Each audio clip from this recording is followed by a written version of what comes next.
Hello everyone, সবাইকে স্বাগতম আমাদের আজকের লেকচারে। তো তোমরা যারা এইচএসসি 21 ব্যাচের শিক্ষার্থীরা রয়েছো, তোমাদের কিন্তু অলরেডি অ্যাসাইনমেন্ট দেওয়া শুরু হয়ে গেছে এবং এরই মধ্যে বায়োলজি অ্যাসাইনমেন্ট 1টা অলরেডি কমপ্লিট হয়ে গেছে, যেটার একটা ভিডিও আমরা এর আগে আমাদের এই চ্যানেলে আপলোড করেছি। তো এরপর তোমাদের সরকার থেকে বায়োলজি অ্যাসাইনমেন্ট 2 পাবলিশ করা হয়েছে, যেটা মূলত তৃতীয় সপ্তাহের অ্যাসাইনমেন্ট। আজকে আমরা মূলত সেই অ্যাসাইনমেন্টটা নিয়ে, অর্থাৎ বায়োলজি অ্যাসাইনমেন্ট 2 নিয়ে একদম ডিটেলসে ফান্ডামেন্টাল ব্যাপার স্যাপারগুলো আলোচনা করব। তাহলে চলো শুরু করা যাক।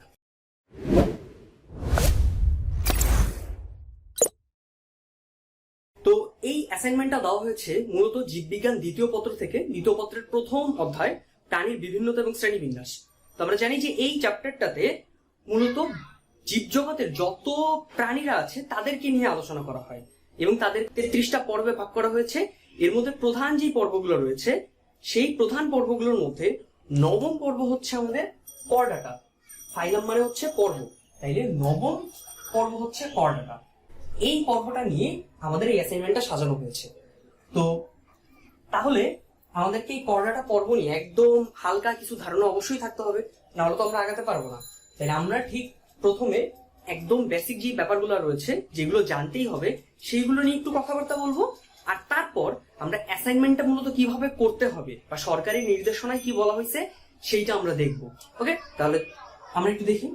তো দেখো, করডাটা পর্বকে মূলত 3টা সাবফাইলামে ভাগ করা হয়েছে, অর্থাৎ উপপর্বে ভাগ করা হয়েছে।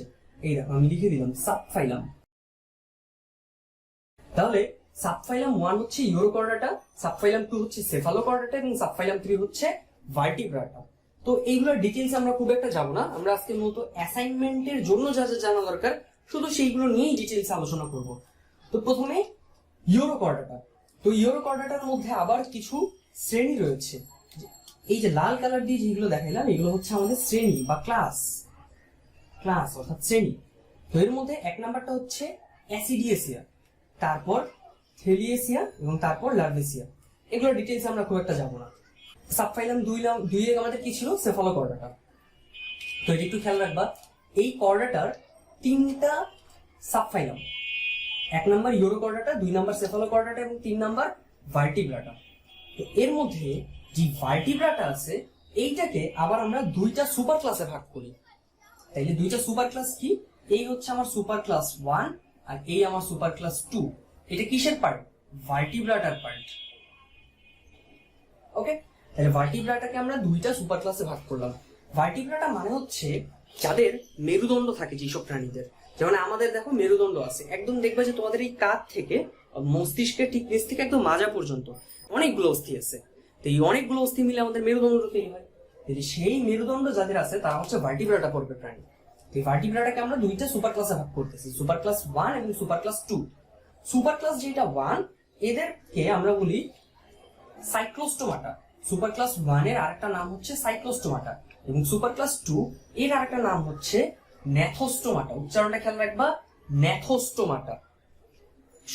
শুরুর জিটা কি থাকে? উজ্জ্ব থাকে, হাইট থাকে, তাহলে ন্যাথোস্টোমাটা। এই সাইক্লোস্টোমাটার আন্ডারে আবার আমাদের 2টা এক্সাম্পল দেওয়া হয়েছে, একটা হচ্ছে মিক্সিনি আর একটা পেট্রোমাইজন্টিটা। কিন্তু ন্যাথোস্টোমাটা, এটার আন্ডারে মূলত 7টা আছে। এই 7টা নাম আমাদের জন্য খুব গুরুত্বপূর্ণ। আশেপাশের এই যে এখানে যা যা কথাবার্তা বললাম, এইগুলোর চাইতে আমাদের এই 7টা নামের কিছু স্পেসিফিক বৈশিষ্ট্য আমাদেরকে জানতেই হবে।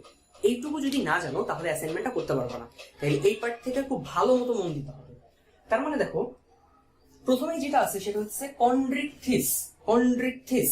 এটা মনে রাখবা, কন্ড্রো মানে হচ্ছে তরুণাস্থি। কন্ড্রো মানে কি? তরুণাস্থি। আর তরুণাস্থিময় একটা মাছ। তারপর আছে 2 নাম্বার আমাদের অ্যাক্টিনোপটেরিজি। এইটা হচ্ছে আবার দেশীয় মাছ। এই এ থেকে মনে রাখবা, যেখানে যে এ লেখা আছে, এ থেকে মনে রাখবা আমাদের, মানে কি আমাদের দেশীয় মাছ। আমাদের দেশীয় যে মাছগুলো তাদেরকে আমরা বলি অ্যাক্টিনোপটেরিজি। আর তারপর আছে সার্কোপটেরিজি, এইটাও একটা মাছের শ্রেণী বিষয়। তাহলে একটু লক্ষ্য করো, আমি এই অংশটা মুছে দিই। তাহলে লক্ষ্য করো কি বললাম আমরা, এই যে কন্ড্রিকথিস, এইটা কি? এটা একটা মাছ। কেমন মাছ? তরুণাস্থিময় মাছ, তরুণাস্থি। আর এই যে এখানে অ্যাক্টিনোপটেরিজি, এইটা হচ্ছে আমাদের অস্থিময় মাছ, অস্থি। আর সার্কোপটেরিজি, এটাও কিন্তু আমাদের অস্থিময় মাছ। তো এর মধ্যে এই যে 2 নাম্বারটা অর্থাৎ অ্যাক্টিনোপটেরিজি, এই এ থেকে মনে রাখতে পারো এটা হইতেছে আমাদের দেশীয় মাছ।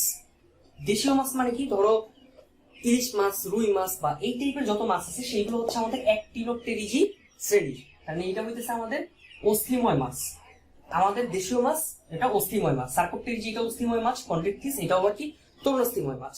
কিন্তু ইন জেনারেল তাইলে এই তিনটাকে আমরা একসাথে কি বলতে পারি, তিনটাকে আমরা একসাথে বলবো তিনটাই হইতেছে মাছের তিনটা শ্রেণী। মাছ, এই তিনটাই হচ্ছে আমাদের মাছ বা মৎস্য।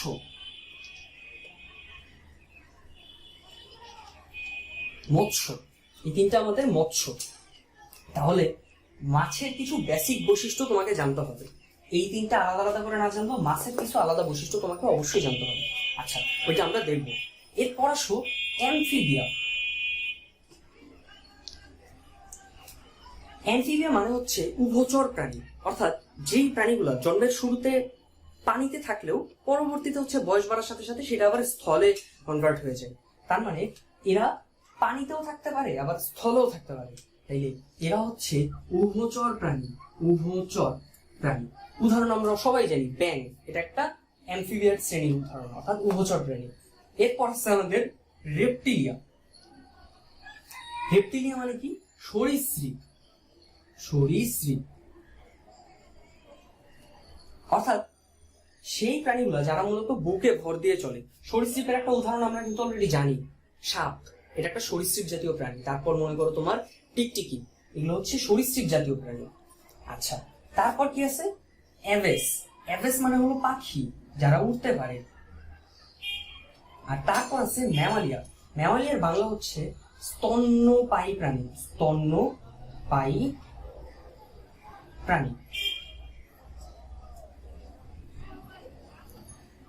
ম্যামালিয়া হচ্ছে তারাই যেই প্রাণীগুলো জন্মের পরে মায়ের স্তন্যপায়ী অর্থাৎ স্তন থেকে দুগ্ধ পান করে, তাদেরকে বলা হয় ম্যামালিয়া শ্রেণী। অর্থাৎ আমরা মানুষ যারা আছি এটা কিন্তু ম্যামালিয়া শ্রেণীর অন্তর্ভুক্ত। তাহলে দেখো, এই যে ন্যাথোস্টোমাটার আন্ডারে 7টা শ্রেণী ছিল, 7টা ক্লাস। এই 7টা ক্লাসকে আমরা এখন 5টা ক্লাসে ভাগ করে ফেললাম। তাই 1 নাম্বার কি আমার মৎস্য, 2 নাম্বার উভচর, 3 নাম্বার সরীসৃপ, 4 নাম্বার পাখি এবং 5 নাম্বার স্তন্যপায়ী প্রাণী। এই 5টা শ্রেণী নিয়েই আমাদের মূলত এই অ্যাসাইনমেন্টটা সাজানো হয়েছে। তাহলে আমাদেরকে এখন কি করবো, আমরা এই 5টা শ্রেণীর অ্যাসাইনমেন্টে যেই বৈশিষ্ট্যগুলো জানতে হবে, এই অ্যাসাইনমেন্টটা করতে হলে এই 5টা শ্রেণীর যে বৈশিষ্ট্যগুলো জানতে হবে, আমরা এখন সেই বৈশিষ্ট্যগুলো একটু করবো। আর যদি অতটুকু আমি করতে পারি তাহলে আমাদের অ্যাসাইনমেন্টটা ফুল কমপ্লিট হয়ে যাবে। তাহলে চলো আমরা এখন এই 5টার বৈশিষ্ট্যগুলো একটু জেনে নিই। তাহলে ন্যাথোস্টোমাটা সুপার ক্লাসের অন্তর্গত যেই 7টা শ্রেণী রয়েছে তাদেরকে আমরা 5টা ভাগে ভাগ করলাম। তো প্রথমেই হচ্ছে মৎস্য, যেটার মধ্যে আসলে 3টা শ্রেণী অন্তর্গত হয়ে গেছে। কি কি সেই 3টা? কন্ড্রিকটিস, অ্যাক্টিনোপটেরিজি এবং সার্কোপটেরিজি। তারপর আছে আমাদের উভচর বা অ্যামফিবিয়া, সরীসৃপ বা রেপটিলিয়া, পাখি বা অ্যাভেস, স্তন্যপায়ী বা ম্যামালিয়া। এদের একটা বৈশিষ্ট্যের আমরা তুলনা করব। কি কি বৈশিষ্ট্য? আমরা দেখব এদের প্রত্যেকের ত্বক কিরকম, হৃৎপিণ্ড কিরকম, শ্বসনাঙ্গ অ্যাকচুয়ালি কোনটা, ফুসফুস না ফুলকা, রক্তটা কিরকম, উষ্ণ না শীতল, এবং প্রসব করে কিভাবে, ডিম পারে নাকি বাচ্চা পারে। তো এই অ্যাসাইনমেন্টটা করার জন্য এই প্রত্যেকটা বৈশিষ্ট্যের অনেক ডিটেইলস ব্যাখ্যা করা যায়, কিন্তু পুরো ডিটেইলসটা আমরা যাবো না। আমরা শুধুমাত্র এই অ্যাসাইনমেন্টে যতটুকু লাগে ততটুকু আমরা এই বৈশিষ্ট্যগুলো একটু আলোকপাত করব। তো প্রথমেই আসি মৎস্য। তো জানি যে মৎস্য কই থাকে ভাইয়া? পানিতে থাকে। তাহলে মাছ যেহেতু পানিতে থাকে, তাহলে মাছের ত্বক কিরকম হবে?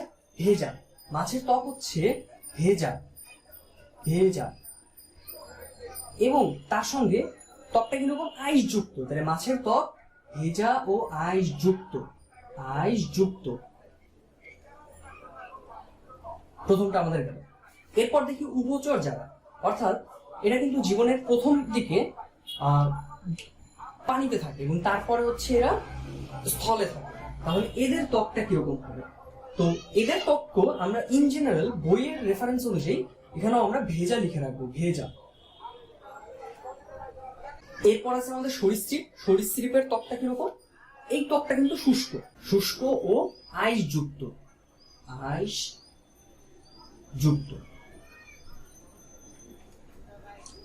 এরপর আছে পাখির ত্বক কিরকম? অবশ্যই শুষ্ক। তাই না, শুষ্ক। এবং পাখির মধ্যে কিন্তু পালক থাকে, তাহলে আমরা এখানে লিখতে পারি শুষ্ক এবং পালকে আবৃত। শুষ্ক ও পালকে আবৃত।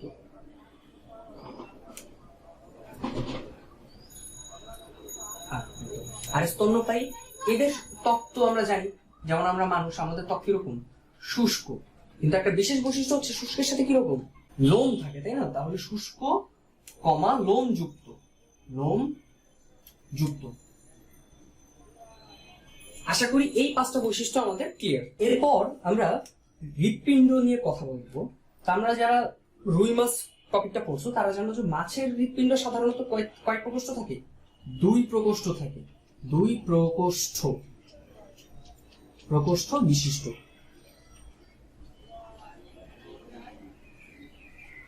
কিন্তু উভচর এদের কিরকম, এটা কিন্তু ধীরে ধীরে উন্নতের দিকে যাচ্ছে।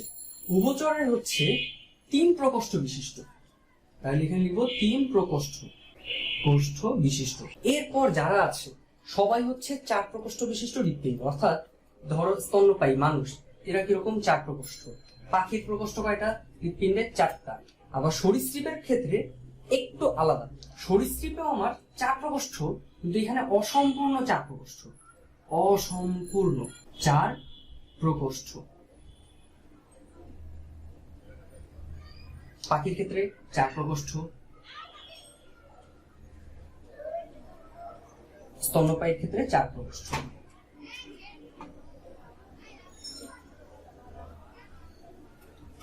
আচ্ছা, এরপর হচ্ছে শ্বসন অঙ্গ। তো শ্বসন অঙ্গ আমরা জানি পানিতে যারা থাকে তাদের শ্বসন অঙ্গ হচ্ছে ফুলকা, আর সবারই কিন্তু ফুসফুস। তাহলে শুধুমাত্র মৎস্য, এদের ক্ষেত্রে আমার শ্বসন অঙ্গ হচ্ছে ফুলকা। আর এরপরে যা আছে সবগুলো হচ্ছে আমাদের ফুসফুস, তাহলে এখানে ফুসফুস। পাখির ক্ষেত্রে ফুসফুস, স্তন্যপায়ীর ক্ষেত্রেও আমরা ফুসফুস দিয়ে নিঃশ্বাস প্রশ্বাস চালাই, তাহলে এখানেও আমাদের শ্বসন অঙ্গ হচ্ছে ফুসফুস। এরপর হলো রক্তটা কিরকম। আমরা জানি যে মাছের রক্ত হচ্ছে শীতল রক্ত বিশিষ্ট প্রাণী, তাহলে মাছ এটা শীতল রক্ত বিশিষ্ট প্রাণী, শীতল। উভচর যারা, এরাও কিন্তু শীতল রক্ত বিশিষ্ট প্রাণী, শীতল। সরীসৃপ যারা, এরাও শীতল রক্ত বিশিষ্ট প্রাণী, শীতল। কিন্তু পাখি এবং স্তন্যপায়ী অর্থাৎ যারা একটু উন্নত আছে তাদের রক্ত কিন্তু উষ্ণ, তাই না? তাহলে এখানে লিখবো আমরা উষ্ণ, মানুষের উষ্ণ। আচ্ছা, এরপর হচ্ছে প্রসব করে কিভাবে। তো মাছ কিভাবে প্রসব করে এটা তোমরা অলরেডি জানো। মাছ প্রসব করে ডিমের মাধ্যমে, ডিম। অর্থাৎ মাছ হচ্ছে ডিম পারে পানিতে, এবং সেই ডিম থেকে পরবর্তীতে বাচ্চা হয়। এরপর উভচর, এরাও কি করে, ডিম পারে এবং ডিম থেকেই বাচ্চা প্রসব করে, ডিম। তারপর আছে আমাদের সরীসৃপ। সরীসৃপটা একটু ব্যতিক্রম কেন, ওরা ডিমও পারে আবার বাচ্চাও প্রসব করে। ওদের ক্ষেত্রে 2 ধরনের কেসই সম্ভব। তাহলে এখানে আমরা কি লিখবো, সরীসৃপের ক্ষেত্রে ডিম ও বাচ্চা, ডিম ও বাচ্চা। ওকে, তারপর আছে আমাদের কি পাখি বা অ্যাভেইস। অ্যাভেইসের ক্ষেত্রে আমরা কি জানি যে পাখি কিন্তু ডিম পারে, সবাই আমরা জানি। যেমন ধরো মুরগি ডিম পারে, কোকিল ডিম পারে, তাই না? এই ডিমগুলো অনেক সময় মানুষেরা খায়, তাহলে পাখি ডিম পারে। তারপর রইল আমাদের মানুষ বা স্তন্যপায়ী প্রাণী। স্তন্যপায়ী প্রাণী কিভাবে হয় আমরা জানি, এরা হচ্ছে বাচ্চা প্রসব করে, বাচ্চা। কিছু ব্যতিক্রম আছে, যেমন তোমাদের বইয়ের মধ্যে যে তথ্যটা লেখা আছে সেই অনুযায়ী সেখানে হংস চঞ্চুতে ডিম হয়, হংস চঞ্চুতে ডিম হয়। তাইলে এটা হচ্ছে ব্যতিক্রম। এই হংস চঞ্চু বা প্লাটিপাস এগুলো হচ্ছে ব্যতিক্রম। তো এই ব্যতিক্রমটা বাদে বাকিটা যদি আমরা আরেকবার ওভারভিউ করি, ত্বক, মাছের ত্বক এরকম ভেজা এবং আইসযুক্ত, উভচরদের ত্বক ভেজা, সরীসৃপের ত্বক শুষ্ক এবং আইসযুক্ত, পাখির ত্বক শুষ্ক এবং পালকে আবৃত, স্তন্যপায়ীদের ক্ষেত্রে শুষ্ক এবং লোমযুক্ত। যেমন আমরা স্তন্যপায়ী, আমাদের ত্বকে লোম আছে। হৃৎপিণ্ডেরটা কিরকম, মাছের হৃৎপিণ্ড 2 প্রকোষ্ঠ বিশিষ্ট, আর তারপর একটু উন্নত যারা উভচর তারা 3 প্রকোষ্ঠ বিশিষ্ট, এবং বাকি সবার 4 প্রকোষ্ঠ। এর মধ্যে সরীসৃপের কিরকম, অসম্পূর্ণ 4 প্রকোষ্ঠ বিশিষ্ট। এইখানে মূলত 4 প্রকোষ্ঠই থাকে, হৃৎপিণ্ডে যে 4টা প্রকোষ্ঠই থাকে, কিন্তু যে ভেন্ট্রিকলে এটা আসলে কোনো পর্দা দ্বারা পৃথক করা থাকে না, তাই জন্য এটাকে আমরা বলি অসম্পূর্ণ 4 প্রকোষ্ঠ। 2টা ভেন্ট্রিকল থাকলেও পৃথক করা নাই এরকম। শ্বসন অঙ্গ কিরকম? মাছের শ্বসন অঙ্গ ফুলকা এবং বাকি সবার ফুসফুস। রক্ত কিরকম? মাছের রক্ত শীতল, উভচর শীতল, সরীসৃপ শীতল, এবং পাখি এবং স্তন্যপায়ী এদের রক্ত উষ্ণ। এবং প্রসবের ক্ষেত্রে আমরা জানি মাছ ডিম পারে, উভচর যারা আছে তারাও ডিম পারে, সরীসৃপও ডিম পারে, কখনো কখনো আবার কেউ কেউ বাচ্চা দেয়, 2-3টা এক্সাম্পলের ক্ষেত্রে বাচ্চা দেয়, তাই এই জন্য লিখলাম ডিম এবং বাচ্চা দুইটাই আছে। পাখির ক্ষেত্রে ডিম পারে পাখি, এবং মানুষ অর্থাৎ স্তন্যপায়ী যে শ্রেণীরা রয়েছে তারা কি করে? বাচ্চা প্রসব করে। তাহলে এই বৈশিষ্ট্যগুলোর ভিত্তিতেই আসলে আমাদের মূলত অ্যাসাইনমেন্টটা দেওয়া হয়েছে। এইটুকু যদি তোমরা পারো বা এইটুকু যদি মাথার মধ্যে একদম সেট করে নিতে পারো, তাহলে এই পরবর্তীতে অ্যাসাইনমেন্টটা করা আর খুব বেশি ডিফিকাল্ট না। তাহলে এই অ্যাসাইনমেন্টটা করার জন্য আমাদের ন্যূনতম যতটুকু বেসিক আইডিয়া থাকা দরকার ছিল আমরা ইতোমধ্যে ততটুকু আইডিয়া অর্জন করে ফেলছি। এখন আমরা কি করব? আমার কাছে দেখো হাতে একটা কাগজ আছে, এই কাগজটাতে মূলত সরকারি নির্দেশনা অনুযায়ী অ্যাসাইনমেন্টটা সরকারি নির্দেশনা দেওয়া আছে। তাইলে এই কাগজটা আমি অনলাইন থেকে নামিয়ে নিয়েছি, তোমরাও কি করবা? এই অ্যাসাইনমেন্টটা করার সময় এই কাগজটা অবশ্যই নামাই নিবা এবং নির্দেশনাগুলো ফলো করবা। তাহলে দেখি আমরা এখানে একটু কি বলা হয়েছে।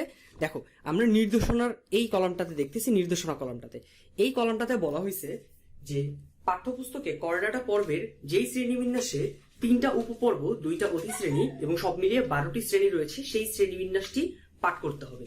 তো এই শ্রেণীবিন্যাসটা কিন্তু একদম আমরা শুরুতেই দেখাইছি যে করডাটা পর্ব, করডাটাকে আমরা 3টা সাবফাইলামে ডিভাইড করি, তাই না? ইউরোকর্ডাটা, সেফালোকর্ডাটা এবং ভার্টিব্রাটা। এবং ইউরোকর্ডাটার মধ্যে আবার 3টা শ্রেণী রয়েছে, আবার ওইদিকে ভার্টিব্রাটা আবার 2টা সুপার ক্লাস, ওই 2টা সুপার ক্লাসের একটার মধ্যে 7টা শ্রেণী আর একটার মধ্যে 2টা শ্রেণী। এই তাহলে 7, 2, 9, ইউরোকর্ডাটার মধ্যে 3টা, এই টোটাল 12টা শ্রেণী কিন্তু আমরা মোটামুটি পড়াশোনা করতে হবে এটা নিয়ে। তাহলে এটা আমরা করে ফেলছি। তারপর বলা হয়েছে যে একটা তালিকা দেওয়া আছে, এই তালিকা অনুযায়ী দেখো, আমি তালিকাটা একটু দেখানোর চেষ্টা করি তোমাদেরকে। দেখো, আশা করছি তোমরা এখানে বুঝতে পারতেছো। এখানে দেখো কি বলা হয়েছে যে নিচের তালিকা অনুযায়ী 15টি কাগজের টুকরা বানাতে হবে, যার প্রতিটিতে একটি করে বৈশিষ্ট্য লেখা থাকবে। বাইরে থেকে যেন বোঝা না যায় কোন টুকরাটিতে কি লেখা আছে, এবং যাতে সেগুলো ভাঁজ করে সেখান থেকে লটারি করা যায়। এবং এরপরে দেখো এখানে 5টা গ্রুপ দেওয়া আছে। এই হচ্ছে গ্রুপ 1, এই গ্রুপ 2, এই গ্রুপ 3, এই গ্রুপ 4 এবং এখানে কি গ্রুপ 5। তো এই গ্রুপ অনুযায়ী আমাদেরকে মূলত 5টা বক্সে এই কাগজগুলো ছোট ছোট করে রাখতে বলা হয়েছে। দেখো এর পরেরটাতে ঠিক এই কথাই বলা আছে যে ছকের 15টি বৈশিষ্ট্য 15টি কাগজের টুকরায় লিখে ভাঁজ করে গ্রুপ অনুযায়ী 5টি পৃথক লটারির বাক্সে রাখতে হবে। যেমন গ্রুপ 1-এর বাক্সে থাকবে 5টা, গ্রুপ 2-এর বাক্সে থাকবে 2টা, ঠিক এরকম।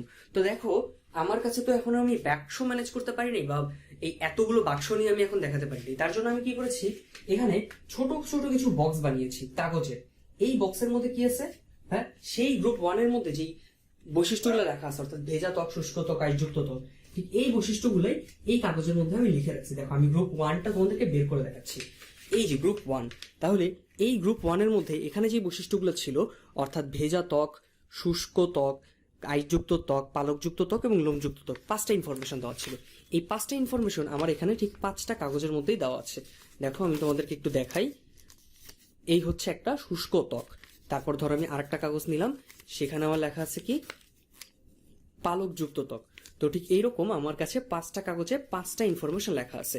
তাইলে এটা হচ্ছে আমার গ্রুপ 1। তাইলে এটা আমার গ্রুপ 1, এবং গ্রুপ 1-এর পরে গ্রুপ 2, গ্রুপ 3, গ্রুপ 4 এবং গ্রুপ 5। ঠিক এরকম করে আমি 5টা বক্স ভাগ করেছি। এই গ্রুপ 1, এই গ্রুপ 2, এই গ্রুপ 3, গ্রুপ 4, গ্রুপ 5, ঠিক আছে? এই 5টাতে আমি ঠিক এরকম করে ইনফরমেশনগুলো ছোট ছোট কাগজে লিখে রাখছি। তাহলে এটা আমি আবার গ্রুপ 1-এর জায়গায় রেখে দিচ্ছি। আচ্ছা, তারপরে নির্দেশনাটা আমরা দেখি, অর্থাৎ 4 নাম্বার নির্দেশনা। এখানে বলা হয়েছে যে এছাড়া আরো একটি বাক্সে লটারি করার জন্য এরকম 10টি কাগজের প্রতিটিতে একটি করে সংখ্যা লিখে ভাঁজ করে রাখতে হবে। 123, 124, 125, 134, 135, 145, 234, 235, 245 এবং 345। এই বক্সের নাম হবে গ্রুপ এক্স। ঠিক এই কাজটাই কিন্তু আমি এই বক্সটাতে করেছি। দেখাই তোমাদেরকে একটু। এই বক্সের যে কাগজগুলো রয়েছে, এই কাগজগুলো আমি তুললাম। এই কাগজগুলোর মধ্যে আমাদের ঠিক ওই নাম্বারগুলো লেখা আছে। দেখো, এই হচ্ছে একটা নাম্বার 134। তারপরে ধরো আমি আরেকটা কাগজ উঠাই, দেখো এখানে কি লেখা আছে 145। তো ঠিক এরকম করে বিভিন্ন সংখ্যা যেগুলো আমাদের নির্দেশনায় দেওয়া আছে সেই নির্দেশনার সংখ্যাগুলি আমি এখানে লিখে রাখছি। তাহলে এটা আমি আবার জায়গাতে রেখে দিচ্ছি।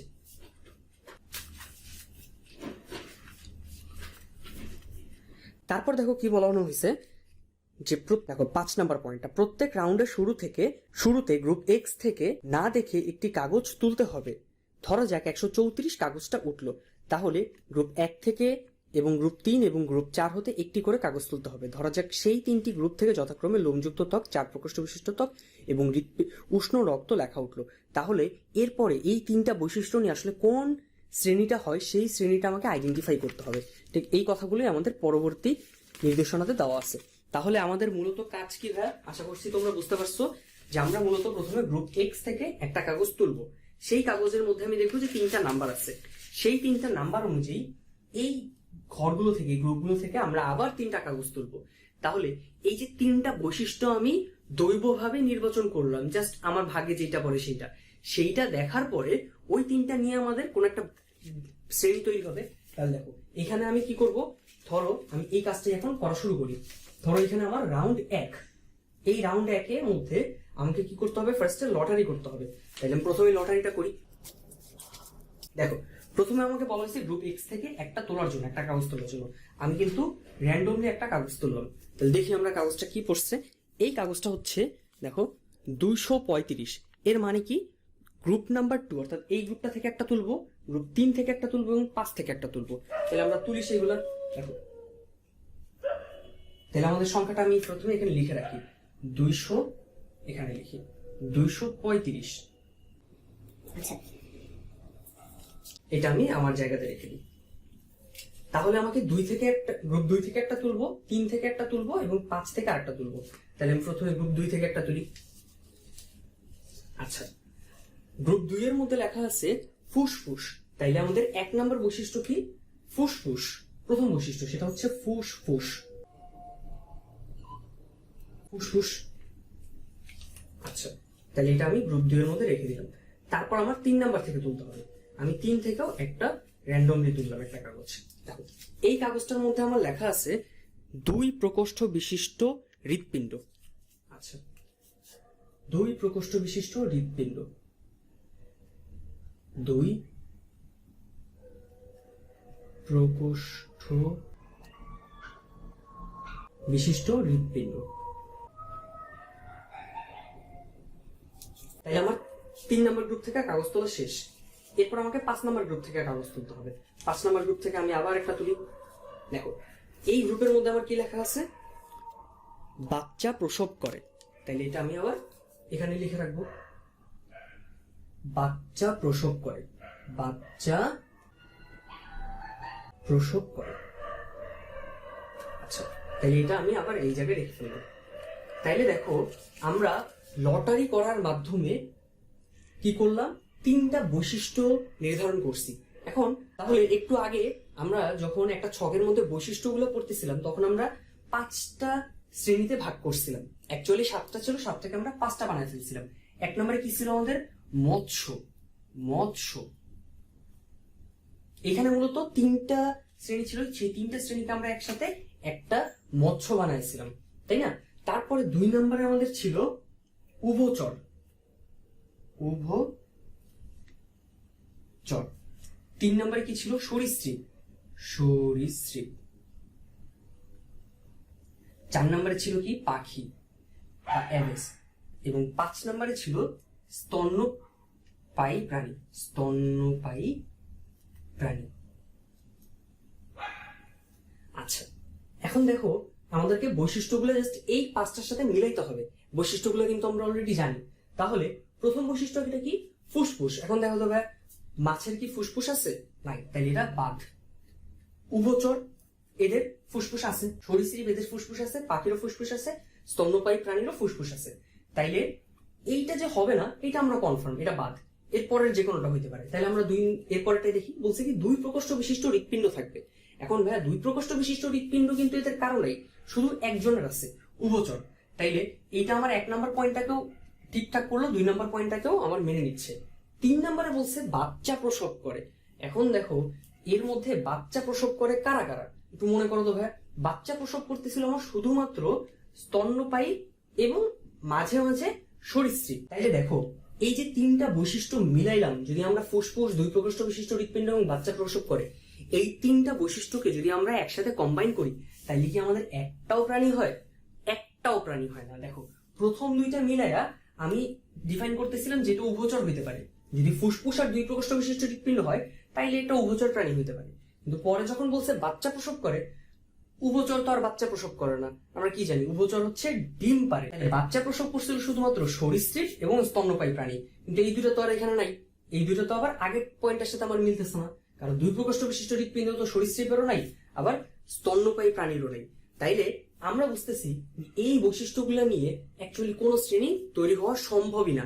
তাইলে আমরা কি বলবো, এখানে নো লিখে রাখবো, নো নো।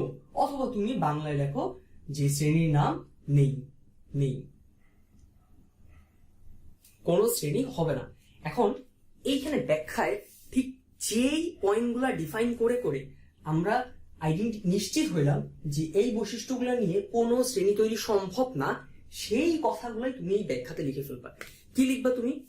যে ফুসফুস এবং দুই প্রকোষ্ঠ বিশিষ্ট হৃৎপিণ্ড এটা উভচর শ্রেণীর রয়েছে, কিন্তু পরবর্তী যে 3য় বৈশিষ্ট্যটা অর্থাৎ বাচ্চা প্রসব করে, এই বৈশিষ্ট্যটা শুধুমাত্র স্তন্যপায়ী প্রাণীদের ক্ষেত্রে হয় এবং সরীসৃপের ক্ষেত্রে বাচ্চা এবং ডিম দুইটি হয়, কিন্তু দুই প্রকোষ্ঠ বিশিষ্ট হৃৎপিণ্ড কিন্তু সরীসৃপ বা স্তন্যপায়ী প্রাণীদের নেই।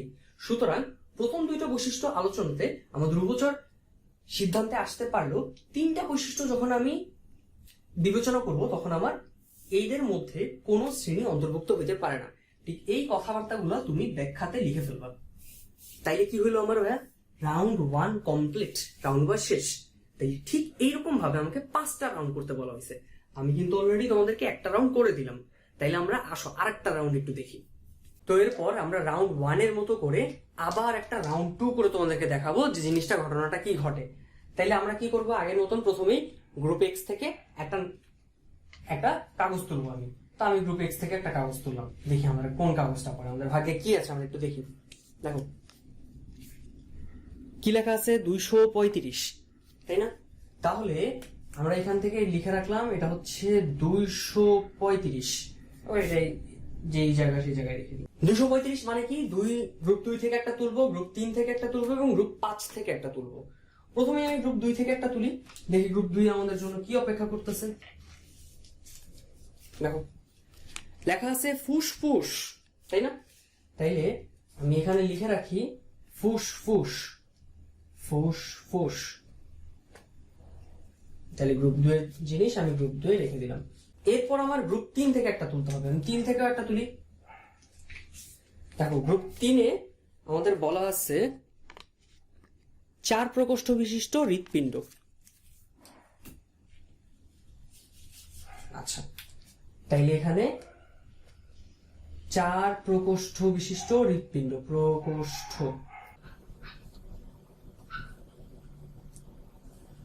বিশিষ্ট হৃৎপিণ্ড। এরপর গ্রুপ 5 থেকেও একটা তুলতে হবে, আমি গ্রুপ 5 থেকেও আমরা আবার একটা তুলি। দেখো গ্রুপ 5 এ কি লেখা আছে, ডিম পারে। আচ্ছা, তাইলে নিচে আমি এখানে লিখে রাখলাম ডিম পারে, ডিম পারে। তাইলে আমাদের প্রথম বৈশিষ্ট্য লেখার কাজ শেষ। এখন আমাদের কাজ কি, শ্রেণীর নামটা শনাক্ত করতে হবে। তো আমরা একটু এই বৈশিষ্ট্যগুলোর সাথে জাস্ট মিলাবো। দেখো প্রথম বৈশিষ্ট্য হচ্ছে ফুসফুস, তাই না? তাহলে ফুসফুসের সাহায্যে এই 5টার কারা কারা শ্বাস গ্রহণ করে, শ্বসন কার্য সম্পাদন করে, কিন্তু শুধুমাত্র মৎস্য ছাড়া বাকি যারা আছে সবাই কিন্তু আমার ফুসফুসের সাহায্যে শ্বসন কার্য সম্পন্ন করে। তাইলে আমার এখানে সবগুলো আসবে, সবগুলো একবারে আমাদের চলে আসলো। আচ্ছা, তারপরের পয়েন্টে যাই, 4 প্রকোষ্ঠ বিশিষ্ট হৃৎপিণ্ড। 4 প্রকোষ্ঠ বিশিষ্ট হৃৎপিণ্ড কার কার আছে? আমরা জানি যে 4 প্রকোষ্ঠ আছে পাখির এবং স্তন্যপায়ী প্রাণীর। তাইলে কিন্তু প্রথম 2টা বৈশিষ্ট্য আমার পাখির ক্ষেত্রেও গেছে, স্তন্যপায়ী প্রাণীর ক্ষেত্রেও গেছে। এটা একটু খেয়াল রাখবা, সরীসৃপের ক্ষেত্রে কিন্তু যায় না। সরীসৃপের ক্ষেত্রে অসম্পূর্ণ 4 প্রকোষ্ঠ বিশিষ্ট, কিন্তু এখানে তো অসম্পূর্ণ বলা নেই, বলছে 4 প্রকোষ্ঠ বিশিষ্ট হৃৎপিণ্ড। তাইলে এটা পাখি হইতে পারে, স্তন্যপায়ী প্রাণীও হইতে পারে। আচ্ছা, পরেরটাতে আমরা দেখি, পরেরটাতে বলা হয়েছে ডিম পারে।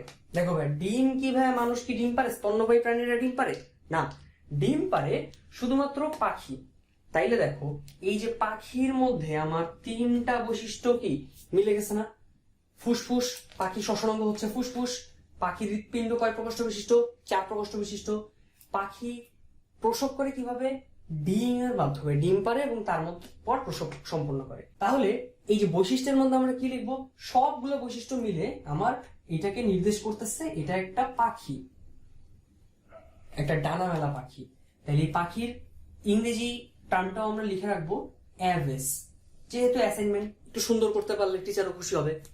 তাইলে আমার শ্রেণীর নাম শর্ত করা শেষ। এরপর জাস্ট ব্যাখ্যাটা লিখবা। ব্যাখ্যাটা তো আর আমার বলে দেওয়ার কিছু নেই, তোমরা কি বলবা? ফুসফুস, 4 প্রকোষ্ঠ বিশিষ্ট হৃৎপিণ্ড এবং ডিম পারে, সবগুলা বৈশিষ্ট্য মিলালে আমরা সেখানে পাই এটা হচ্ছে অ্যাভেস শ্রেণীর বৈশিষ্ট্য, অর্থাৎ পাখির বৈশিষ্ট্য। ঠিক এই কথাটাই তুমি জাস্ট এই ব্যাখ্যার ঘরে লিখে ফেলবা। তাইলে দেখো, আমাদের কিন্তু 2টা রাউন্ড শেষ। এরকম ভাবে আমাকে রাউন্ড করতে হবে কয়টা? টোটাল 5টা।